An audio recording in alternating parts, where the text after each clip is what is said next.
Ang pilay na dalaga ay naglakad ng kaunti at itinaas ang ulo, sinusuri ang kakaibang pangyayari. Sinubukan niyang unawain ang nangyayari roon ngunit lubos siyang nabigla sa kanyang nakita. Mukhang nag-e-enjoy sila roon, naisip niya habang bumalik siya sa pasukan sa kanyang harapan. Ang pasukan ay balot ng alikabok, resulta ng labanan na naganap. Sa pinakamalalim na bahagi ng hukay na nalikha mula sa kanilang pakikibaka, naroon ang isang lalaking may gintong buhok na nakabaon sa lupa. Sa ibabaw niya, nakatayo ang pangunahing tauhan. Walang salitang lumabas mula sa puting buhok na lalaki. Walang dumating na mga ideya sa kanyang isipan. Nandoon lamang siya, pagod at walang lakas. Ang mapatli niyang mukha ay bahagyang gumalaw, at ang kanyang paghinga ay halos di maramdaman. Ngunit bigla niyang idinilat ang kanyang mga mata na parang nagtitipo ng natitirang lakas. Ang kanyang paningin ay tila lumulutang sa kawalan, papalayo ng papalayo. Ang isang maliwanag na asul na langit ay bumungad sa kanya, walang ulap at tila walang hanggan. Ang lalaking ito ay minsang itinuturing niyang bayani, isang henyo na sa edad na 15 ay nalampasan na ang kakayahan ng kanyang ama. Sa kabila ng taglay niyang kapangyarihan, hindi siya naging arogante, bagkus ay mabait at sensitibo sa lahat. Marunong siyang magbiro at gawing masigla ang kapaligiran kahit sa mga panahong puno ng tensyon. Noon, siya ang ipinagmamalaki ng kanilang ama at simbolo ng pagkakaisa ng hangin at alikabok. Ang kanyang walang sawang pagsasanay ay nagperpekto sa kanyang mga galaw, at ang pamumuhay ng kasama ang pamilya ay nagbigay ng kapayapaan at pagkakaisa. Ngunit nagbago ang lahat nang mabaliw si Han. Nagsimula ito sa pagpatay sa kanilang ina sa isang pag-atake ng mga bandido, bagamat maaaring isa lamang ito sa mga dahilan. Pagkatapos ng insidenteng yun, siya ay naging isang baliw at uhaw sa dugo. Sa simula, ang kanyang galit ay ibinunto niya sa mga bandido na nagpapahirap sa kanilang lugar. Ngunit unti-unti siyang lumayo sa tahanan, sinisira pati na ang mga kagalang-galang na guro ng martial arts at mga mandirigma ng Merriam. Madalas siyang magdulot ng madugong tagpo, nag-iiwan ang daan ng kamatayan sa kanyang likuran. Ang lupa ay napuno ng mga bangkay ng mga humadlang sa kanyang daan. Isang serial killer ang lumitaw na walang pinipili sa kanyang mga biktima, nagdudulot ng takot sa mga naninirahan sa Merriam. Ang kanyang pagpatay ay natigil lamang ng matuklasan ang kanyang pagkakakilanlan. Sa mga sandaling yun, isang lalaking nakasuot ng hood ang lumitaw, bumaba sa tabi ng M-Lord. Nagtagpo ang kanilang mga mata, at bumalat ang tensyon sa paligid.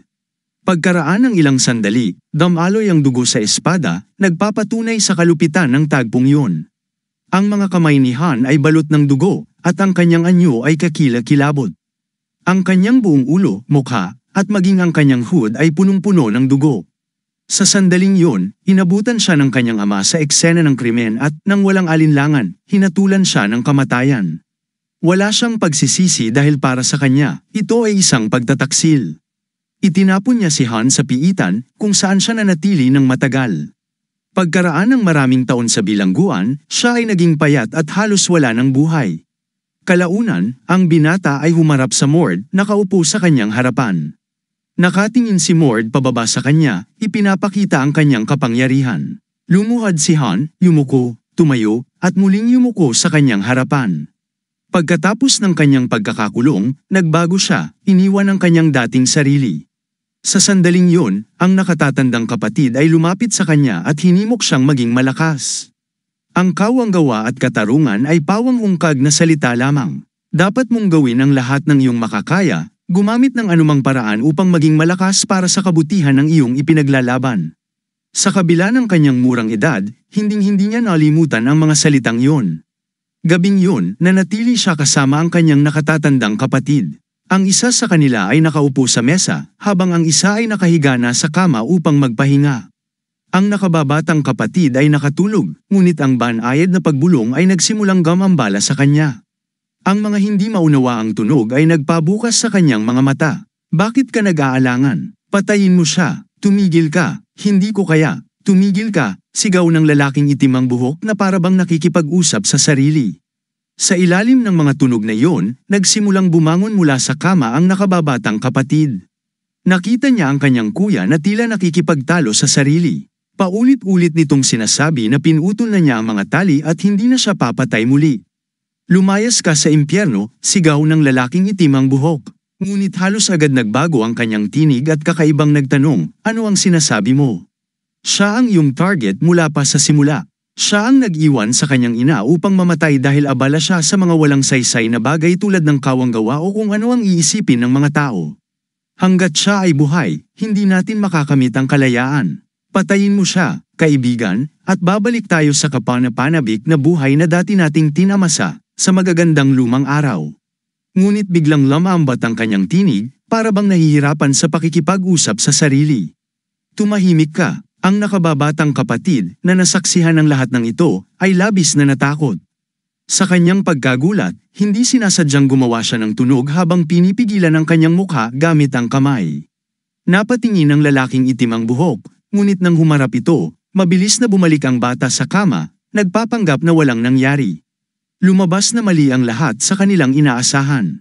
Pagkatapos ng kanyang pagkakakulong, mas lalo pang nabaliw ang nakatatandang kapatid. Ang kanyang kabaliwan ay naging nakatuon sa pakikipagtunggali, kahit sa sarili niya. Hinangad niyang matutunan ang batayang kasanayan ng pamilya sa paggamit ng sibat. Personal siyang humiling nito sa kanilang ama, yumuko bilang tanda ng paggalang at katapatan. Ngunit sa kabila nito, nanatiling mabigat at puno ng kaba ang kanyang tingin. Pinakinggan ng ama ang kanyang hiling habang nag-isip ng malalim, saka lang nagtanong kung kailan sisimulan ang pagsasanay. Nang marinig ito, bahagyang tumungo ang lalaking itim ang buhok, may mapanlinlang ng ngiti na tila matagal na niyang hinihintay ang mga salitang yun. Sa tabi niya, ang nakababatang kapatid ay nakaramdam ng kung anong kakaiba ngunit hindi niya maipaliwanag. Hindi maalis ng bata sa isipan ang ideya na tuluyan nang nawalan ng katinuan ang kanyang kapatid. Ngunit naisip din niyang kailangan niyang maging mas malakas para sa sarili. Isang tunog ang pumuno sa silid nang mahulog ang tasa ng inumin sa sahig. Mabasag ito, at kumalat ang laman nito. Kinabukasan, namatay si Han sa bisperas ng kanilang practice na laban. Nalasan siya ng isang nakamamatay na lason. Ang lasong yun ay inihanda ng kanilang tiyuhin, na alam na ang biktima ay mamamatay sa matinding pagdurugo. Habang pinaplano ang makasalanang plano, hawak ng tiyuhin ang maliit na bote ng lason at maingat itong dinala. Ang bata, nagtatago sa likod ng bintana, ay nakita ito. Nilason ng tiyuhin ang kanyang kapatid na itinuring niyang balakid sa kanyang mga plano. Ang nag-iisang nakakaalam nito ay ang nakababatang kapatid. Ang parehong bote ng lason ay nanatiling nakatayo kasama ng iba pang mga bote, tila walang nangyari. Ngunit isang araw, may lumapit at kinuha ito. Di nagtagal, ang lason ay hinalo na sa inumin. Nakita ito ng bata sa kanyang sariling mga mata, ngunit sinabihan siya na isa lamang itong alaala na hindi niya pag-aari. Ang puting buhok na batang lalaki na nakita niya ay iniabot ang isang tasa ng inumin, mahigpit itong hinahawakan. Itinaas niya ito sa kanyang mga labi at ininom ang laman, sunod-sunod na malalaking lagok nang hindi inaalis ang kanyang tingin. Tila napakasarap ng inumin sa kanya, kaya't bahagya pa siyang umiti. Ayos lang ang lahat, matagal ko na itong hinihintay. Sinubukan mo ang iyong makakaya para pigilan ako, sabi ng lalaking puting buhok. Huwag mong sisihin ang sarili mo, dagdag pa niya, habang dahan-daang tumutulo ang dugo mula sa kanyang umingiting mukha. Damaloy ito mula sa kanyang ilong, patungo sa kanyang mga labi, at bumagsak sa kanyang baba. Ang tasa ng inumin ay nahulog mula sa kanyang mga kamay at nabasag, nagkalat ang laman nito sa lupa. Sa harapan ng bata, ang kanyang kuya ay nakahandusay, walang buhay at malamig. Ang tanawing ito ay nagdulot ng mapait na luha na bumagsak sa batang pisngi. Nang dumating ang kanilang ama, marami ng tao ang nagtipon sa paligid ng katawan. Lahat ay nakatingin sa basag na tasa at sa patay na binata. Hindi ito totoo, paulit-ulit na sinabi ng ama sa sarili, pilit na hindi tinatanggap ang nakita. Gusto niyang burahin ang mga alaala, kumbinsihin ang sarili na isa lamang itong ilusyon. Samantala, unti-unting nagiging malinaw ang larawan sa isipan ni Doe. Lumitaw ang tunay na kwento, pinatay ng tiyuhin ang kanyang kapatid dahil itinuring itong hadlang. Ginamit ng tiyuhin ang lason bilang kasangkapan upang mapuksa ang binata. Ang mga alaala ay hindi lamang nagdulot ng sakit, kundi pati na rin ang pagkaunawa sa totoong mga pangyayari. Bigla na lang nagkaroon ng maliwanag na liwanag sa harapan ng mga mata ni Doe. Ang batang puting buhok ay nagsimulang humingang mabigat, ang kanyang dibdib ay tila pilit bumabalik sa buhay. Damilat ang kanyang mga mata, mas tumilim ang tingin.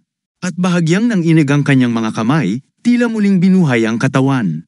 Alam mo naman palagi na pinatay mo ang iyong nakatatandang kapatid, sabi ng tinig sa kanyang isipan. Hindi mo lang matanggap, patuloy ng tinig na tila nagkatawang tao sa anyo sa harap niya. Ang figurang iyon ay nakatayo sa ibabaw ng katawan ng puting buhok na bata, tila hinuhugot ang tunay na asensya mula dito. Lumabas na siya pala mismo ang puting buhok na bata, ang tunay niyang sarili na nasa loob ng katawan. Ang figurang iyon ay kinuha ang anyo ng kanyang kapatid dahil iyon ang nais niyang makita. Ang lahat ng nakatago sa kanyang isipan, mga alaala, pagpapalaki, at lihim ay nagsanib upang ipakita ang kanyang tunay na anyo. Ang katotohanan ito, tanggapin man niya o hindi, ay mananatili sa kanya. Nanatili siyang nakahandusay sa lugar na iyon, tila nawala ng lahat dahil sa nangyari. Ang kanyang katawan ay bahagyang nanginig para bang nilalamig mula sa loob. Ang tanging nagawa niya ay mahigpit na hawakan ng putik na may halong mga piraso ng bato sa kanyang mga kamay.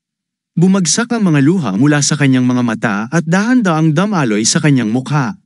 Sa paligid, ang mga guho na naiwan matapos ang labanan ay parang tahimik na mga saksi.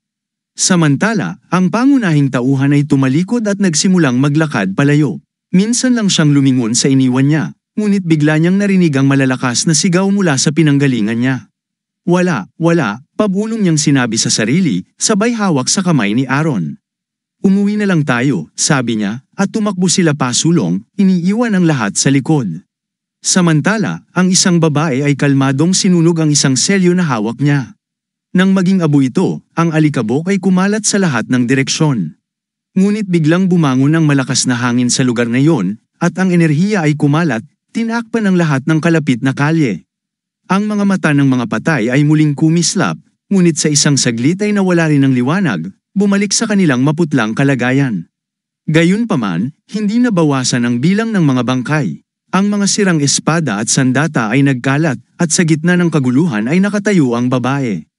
Ang kakaibang aura ng kabaliwan sa paligid niya ay naglaho. Ang pangunahing tauhan, napansin ito, ngunit lumapit ang pangunahing tauhan sa likod ng babae.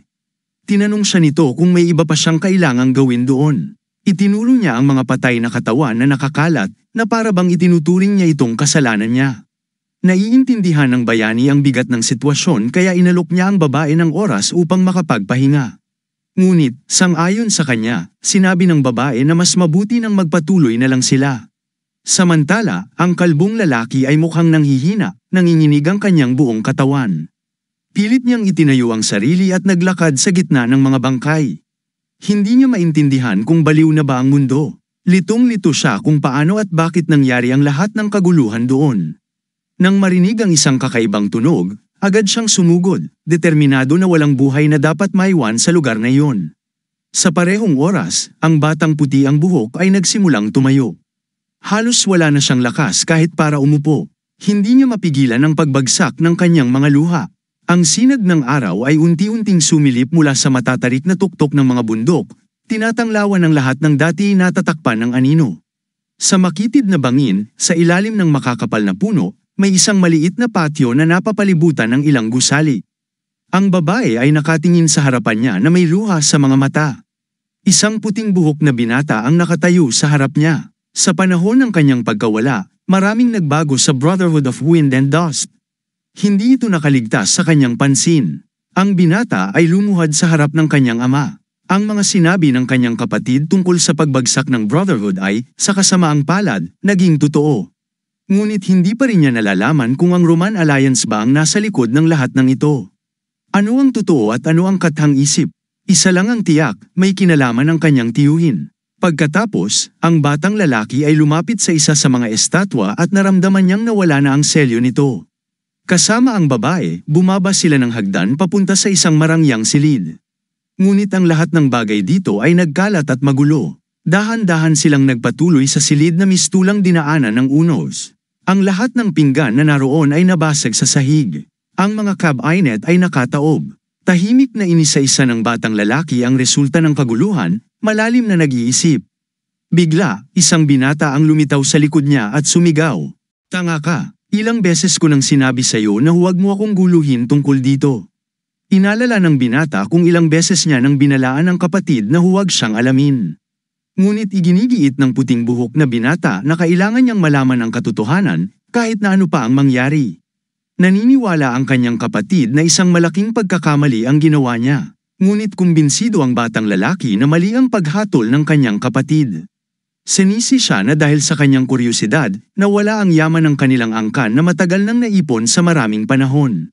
Sa kabila nito, matibay na sinabi ng batang lalaki, ang pagpapanumbalik o tuluyang pagbagsak ng Brotherhood ay nasa aking mga kamay. Binalaan niya ang kapatid na huwag siyang pakialaman. Muli, ang binata ay bigla na lang naglaho na parang multo. Sa halip, isang babae ang lumitaw mula sa likod ng batang lalaki. Tumingin siya sa kanya ngunit ang natanggap lamang niya ay katahimikan bilang tugon. Parang noon lang niya napansin ang babae. Sa wakas, iniukol niya ang kanyang pansin sa kanya. Habang nakatayo ng matagal na parang malalim ang iniisip, nagkunwari lamang ang batang lalaki na siya'y naiilang. Matapos tiyakin na nainspeksyon na ang lahat sa lugar na yun, inalok niya ang babae na magpatuloy na sila. Hindi naintindihan ng babae kung ano ang lugar na yun, ngunit nangako ang lalaki na ipapaliwanag niya ito sa tamang panahon. Samantala, niyanig ng mga bundok ang paligid at ang alikabok ay bumagsak ng buo-buo. Kasabay nito, naduraj ang mga puno sa lakas ng kaguluhan. Isang sibat ang mahigpit na hawak ng binata, habang nasa likod niya ang 12-dosenang mga mandirigmang handang makipaglaban. Napakahigpit ng hawak nila sa kanilang mga espada na halos pumuti ang kanilang mga daliri. Ang tensyon ay dulot ng takot na dala ng sibat. Sa kabila nito, ang maliit na batang babae ay nakangiti ng malapad na parang nakalimutan ang panganib. Tahimik na ininspeksyon ng binata na may mga peklat ang kanyang kamay. Iniisip na ang dating lakas niya ay parang anino na lang ng dati nitong sigla. Ngunit sa bawat hakbang, tila bumibilis ang pagbangon ng kanyang lakas, dahilan para muling humigpit ang kanyang kamao. Bigla, ang paligid ay binalot ng kadiliman. Muling lumitaw ang kanyang kapatid, nagsasabi ng, isipin mo na lang, ang lalaking may heavenly destruction technique ang naging tagapagligtas mo. Bagamat magaspang ang kanyang pananalita, alam niyang dahil sa kanya, nagawa niyang mapaglabanan ang sumpa ng kanyang katawan. Inalala muli ng puting buhok na binata ang batang lalaki at ang babae. Napagtanto niya na ang salitang tagapagligtas ay nagkaroon ng bagong kahulugan para sa kanya. Ipinaliwanag ng kanyang kapatid na kailangan laging may kabayaran ng anumang serbisyo. Habang kagatlabi, napilitan ang binata na sumang-ayon dahil sanay siyang magbayad, mabuti man o masama ang kalagayan. Ngunit may isang bagay na hindi niya kayang palampasin. Nang bumalik siya sa bahay na yun, ang layunin niya ay magbahagi ng isang mahalagang bagay.